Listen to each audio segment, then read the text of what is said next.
تم نے اس کے حضور پیش ہونا ہی ہونا ہے. اس کے حضور جانے سے تم بچ نہیں پاؤ گے، چھٹکارا نہیں، رستگاری نہیں. ایک ایک عمل کا تمہیں حساب دینا ہوگا. ایک ایک حرکت اور ایک ایک سکنت تمہاری تشت ازبام ہوگی.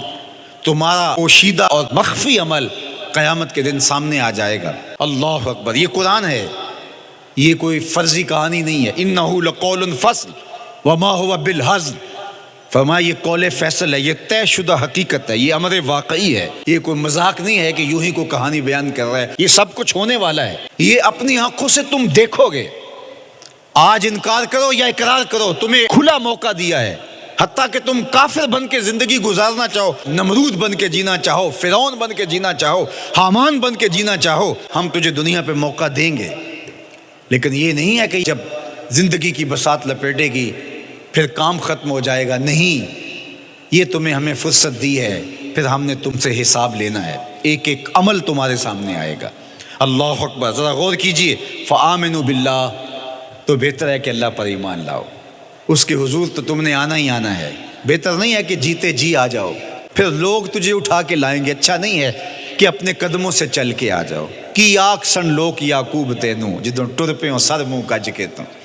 پھر جو کفن کی تنیوں میں لپیٹ کر کے تجھے لے کر کے جایا جائے گا، تو اچھا نہیں ہے کہ اپنے قدموں سے خود چل کے مالک کی دہلیز پہ چلے جاؤ. ایک حدیث میں آتا ہے کہ اللہ بندے کو اپنے سامنے سے ہٹنے نہیں دے گا جب تک اس سے 4 سوال نہیں کر لے گا.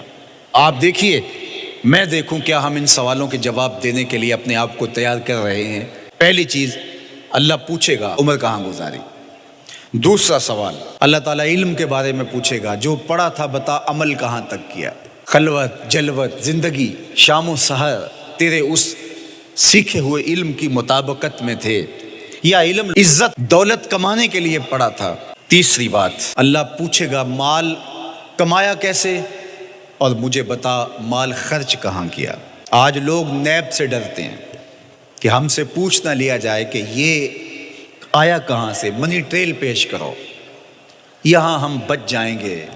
کوئی مکر، کوئی دھندا، کوئی فریب چل جائے گا، کوئی پریشر، کوئی افرادی قوت، کوئی سیاسی اثر و رسوخ، کوئی رشوت، کوئی سفارش، کچھ نہ کچھ تو راستہ نکل ہی آئے گا.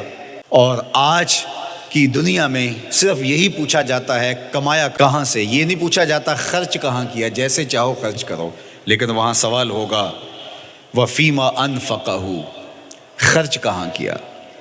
یہ سوال بھی کیا جائے گا.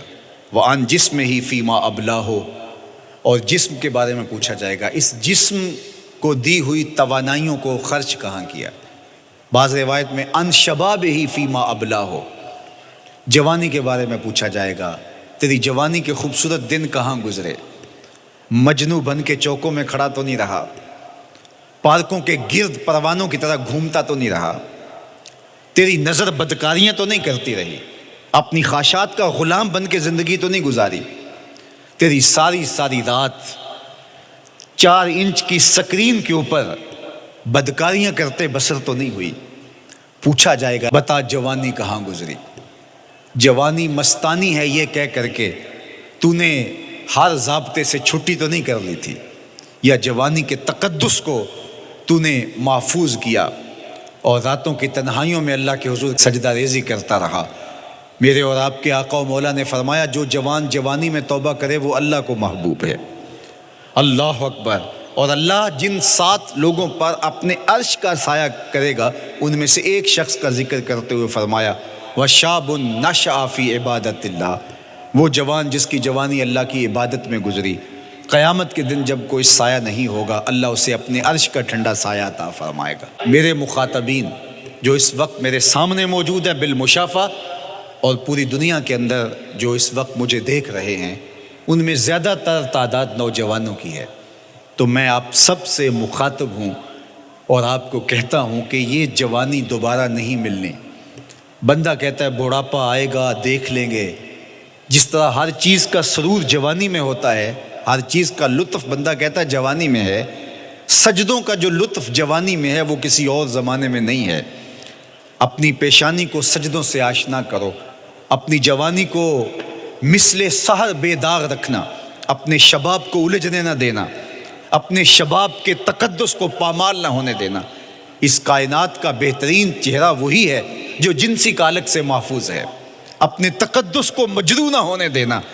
تمہاری زندگی شبنم سے پاکیزہ تر رہے، سحر سے پاکیزہ تر رہے۔